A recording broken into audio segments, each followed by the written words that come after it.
नमस्कार मंडळी, आजच्या व्हिडिओमध्ये आपण युविन पोर्टलमध्ये काम करत असताना येणारी एक अडचण त्या संदर्भात चर्चा करणार आहोत. आणि ती अडचण म्हणजे आपल्या कार्यक्षेत्रात काम करत असलेले अधिकारी किंवा कर्मचारी यांची बदली झाली आणि त्यांच्या ठिकाणी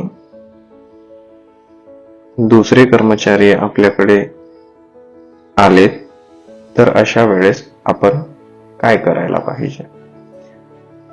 तर पहिला उदाहरण आपण घेऊया. समजा आपल्या कार्यक्षेत्रातील एका मेडिकल ऑफिसरची बदली झाली, त्यांच्या ठिकाणी दुसरे मेडिकल ऑफिसर आले. तर सर्वप्रथम आपण काय करणार, ते मेडिकल ऑफिसर त्यांचे वरिष्ठ जे असतील ते म्हणजे तालुक्याचे अधिकारी. तर सर्वप्रथम आपण तालुक्याच्या अधिकाऱ्यांची आयडी युविन पोर्टल मध्ये लॉग इन करणार. या ठिकाणी आपण बघू शकता मी एक तालुक्याची आयडी लॉग इन केलेली आहे. त्याच्यानंतर स्टाफ या बटनवर आपण क्लिक करणार. या ठिकाणी क्लिक केल्यानंतर ज्या मेडिकल ऑफिसरची बदली झालेली आहे, म्हणजे आपल्या आरोग्य संस्थेतून ते गेलेले आहेत, त्यांना आपल्या युविन पोर्टल मधून आपल्याला रिमूव्ह करावं लागेल. ठीक आहे. तर या उदाहरणार्थ या मेडिकल ऑफिसरची समजा आपल्याला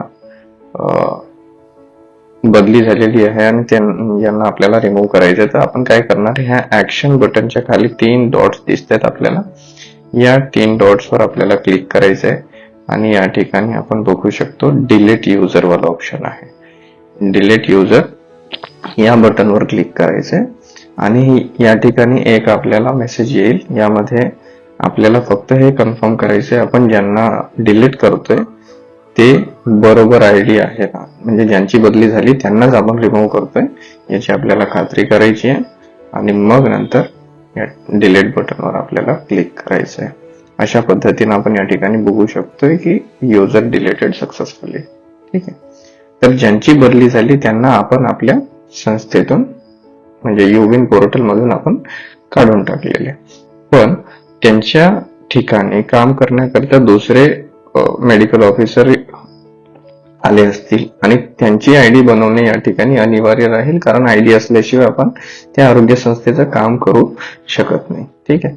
मग आता आपण रिमूव्ह केला, आता दुसऱ्यांना ऍड करावं लागेल. दुसऱ्यांना ऍड करण्यासाठी सुद्धा आपण परत त्याच तालुक्याच्या आयडी मध्ये जावं आणि या ठिकाणी स्टाफ वर क्लिक केलं आणि इथं आपण बघू शकतो ऍड स्टाफ. या ऍड स्टाफ वर आपल्याला क्लिक करायचंय आणि या ठिकाणी त्यांचं नाव लिहायचंय, इथं त्यांचा नंबर लिहायचा आहे आणि याच्यानंतर आपल्याला जेंडर सिलेक्ट करायचं आहे. इथं आपल्याला रोल सिलेक्ट करायचा आहे. रोल सिलेक्ट करताना जर समजा पीएससी मध्ये, ज्या पीएससी मध्ये आपण ही आयडी क्रिएट करतोय, यांना असाइन करतोय, त्या ठिकाणी जर डिलिव्हरी होत असेल तर त्यांना दोन्ही रोल आपण असाइन करणार. समजा डिलिव्हरी होत नसेल तर फक्त हेल्थ फॅसिलिटी मॅनेजर म्हणून त्यांना असाइन करणार. आणि समजा त्या पीएससी मध्ये, त्या आरोग्य संस्थेमध्ये डिलिव्हरीज होतात, प्रसूती होतात, तर अशा वेळेस आपण बोथ रोल असाइन करणार. ठीक आहे. बोथ रोल असाइन करणार म्हणजेच हे डिलिव्हरी हेल्थ फॅसिलिटी मॅनेजरचं पण भूमिका निभावतील आणि डिलिव्हरी पॉइंट मॅनेजरची पण भूमिका निभावतील. ठीक आहे. तर या ठिकाणी आपण बोथ रोल असाइन केलेला आहे. याच्यानंतर कोणत्या आरोग्य संस्थेसाठी आपण त्यांची आयडी क्रिएट करतोय, ते कोणत्या आरोग्य संस्थेमध्ये काम करण्यासाठी आले ते संस्था निवडणार आणि याच्यानंतर आपण ऍड स्टाफ वर क्लिक करणार. अशा पद्धतीनं यांची आयडी क्रिएट झालेली आपण या ठिकाणी बघू शकतो. तर हे जेव्हा आता लॉग इन करतील तर ती त्यांची फर्स्ट टाइम क्रिएट केल्यानंतर फर्स्ट टाइम लॉग इन राहील. या कारणामुळे त्यांना लॉग इन करताना हेल्थ प्रोफेशनल आयडी या युविन आयडी सोबत लिंक करावी लागेल. आता हे लिंक कशी करायची या संदर्भात आणखी एक व्हिडिओ विशेषतः बनवलेला आहे. त्या व्हिडिओला बघू शकतो किंवा त्या व्हिडिओची लिंक मी या व्हिडिओच्या डिस्क्रिप्शन मध्ये टाकून देणार, ती पण आपण बघू शकतो. तर अशा पद्धतीनं एका मेडिकल ऑफिसरची बदली झाली तर त्यांना रिमूव्ह करून आपल्याला ऍड करायचंय, ती प्रोसेस आपण या ठिकाणी बघितली. तशाच पद्धतीनं समजा आपल्याकडे काम करणारे जे वॅक्सिनेटर आहे, ANM आहे, यांची जर बदली झाली तर अशा वेळेस आपण काय करणार ते सुद्धा आपण बघूया.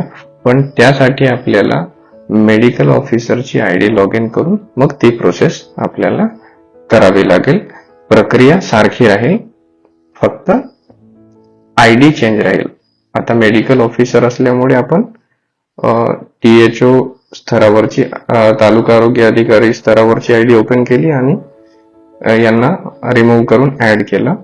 आणि तेच वॅक्सिनेटर असेल तर मग अशा वेळेस आरोग्य संस्थेची ID म्हणजेच MO किंवा MS ची ID लॉग इन करणार आणि त्यांच्या अंतर्गत असलेले कर्मचाऱ्यांची बदली झाली असल्यामुळे मग तिथून आपण त्यांना रिमूव्ह करणार आणि तिथे त्यांना आपण ऍड करणार. अशा पद्धतीने ही प्रोसेस आपण चला तर आता आपण या ठिकाणी दुसरा उदाहरण घेऊया की आपल्या कार्यक्षेत्रात असलेले एका वॅक्सिनेटरचा म्हणजेच ANMचं बदली झालेली आहे. तर अशा वेळेस आपण काय करणार, तर ते वॅक्सिनेटर कोणत्या आरोग्य संस्थेमध्ये आहे त्या आरोग्य संस्थेची ID सर्वप्रथम आपल्याला ओपन करायची आहे. या ठिकाणी आपण बघू शकता एक आरोग्य संस्थेची गोल्ड PSC म्हणून या आरोग्य संस्थेची आपण ID लॉग इन केलेली आहे. आणि समजा या PSC मधले कर्मचाऱ्यांची बदली झाली आणि त्यांच्या ठिकाणी दुसरे कर्मचारी आले किंवा आपल्याच कर्मचाऱ्यांचा एक्स्ट्रा चार्ज दिला गेला, तर मग अशा वेळेस आपण काय करणार, सर्वप्रथम हे जे कर्मचारी आहेत त्यांना आपल्याला रिमूव्ह करावं लागेल. आता आपण हे आरोग्य संस्थेच्या ID मधून करतोय कारण हे वॅक्सिनेटर हे यांच्या अधीनस्थ आहे.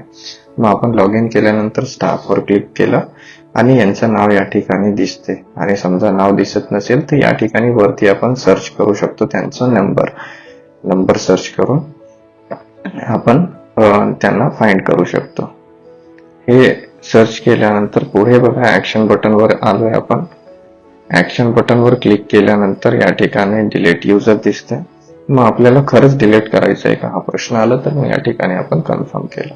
अशा पद्धतीने युजर डिलीट झाला. मग त्यांच्या ठिकाणी दुसरे कर्मचारी आले असतील किंवा आपलाच एक वॅक्सिनेटरचा स्टाफ एक्स्ट्रा चार्ज त्यांच्याकडे दिला गेला असेल तर त्यांचा अल्टरनेट नंबर आपण या ठिकाणी वापरून त्यांची ID क्रिएट करणे आवश्यक राहील. तर मग आपण स्टाफवर आहोत आणि परत ऍड स्टाफवर क्लिक केला.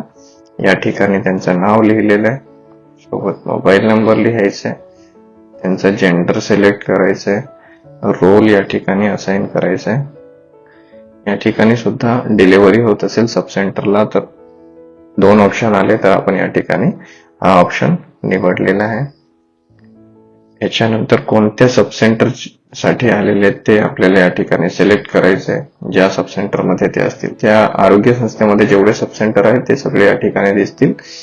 कोणत्या सब सेंटरला आपण त्यांना भूमिका म्हणजे रोल असाइन करतोय ते आपल्याला या ठिकाणी सिलेक्ट करायचं आहे. मग UIP वॅक्सिनेशन सेशन साइट मध्ये या सब सेंटरच्या अंतर्गत जेवढे 17 स्थळ आहेत ते 17 स्थळांची नावं आपल्याला या ठिकाणी दिसणार. तर या 17 स्थळांमध्ये त्यांना टिक करायचं. ठीक आहे, म्हणजे या सर्व ठिकाणी जाऊन हे कर्मचारी लसीकरण करणार आहे, इंजेक्शन टोचणार आहे. तर अशा पद्धतीने आपण त्यांना ऍड स्टाफवर क्लिक करणार आणि अशा पद्धतीने ते त्यांचं ID क्रिएट झालेली आहे. तर ही प्रोसेस आहे. जर कोणाची बदली झाली किंवा कोणी रिटायर झाले तर अशा वेळेस त्यांना आपल्या अधीनस्थ असलेल्या ID मधून त्यांना रिमूव्ह करावं लागेल आणि मग नवीन जे आले त्यांना आपल्याला या ठिकाणी ऍड करावं लागेल. तर आशा आहे की ही जी अडचण आहे आपली या व्हिडिओच्या माध्यमातून दूर होईल.